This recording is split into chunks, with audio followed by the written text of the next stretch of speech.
আচ্ছা বলো তো এটা কি ফল? যদি কেউ জেনে থাকো অবশ্যই কমেন্ট করে জানিও।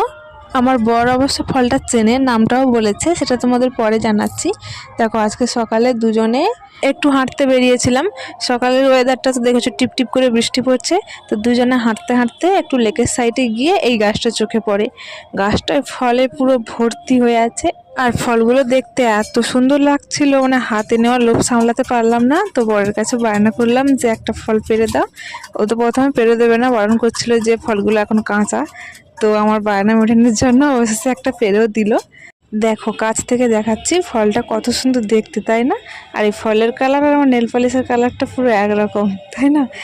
আর এই এত সুন্দর ফলের ভেতরটা কেমন বা ভেতরে কি আছে জানার ভীষণ ইচ্ছা হচ্ছিল। তো জানার জন্য তো ফলটা ফাটাতে হবে।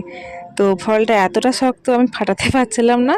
গায়ের সমস্ত শক্তি প্রয়োগ করে অবশেষে ফাটালাম। দেখো ভেতরটা কত সুন্দর, আর ভেতরে পুরো ওই কুলের মতো দানা দানা কতগুলো মানে বীজ বলতে পারো।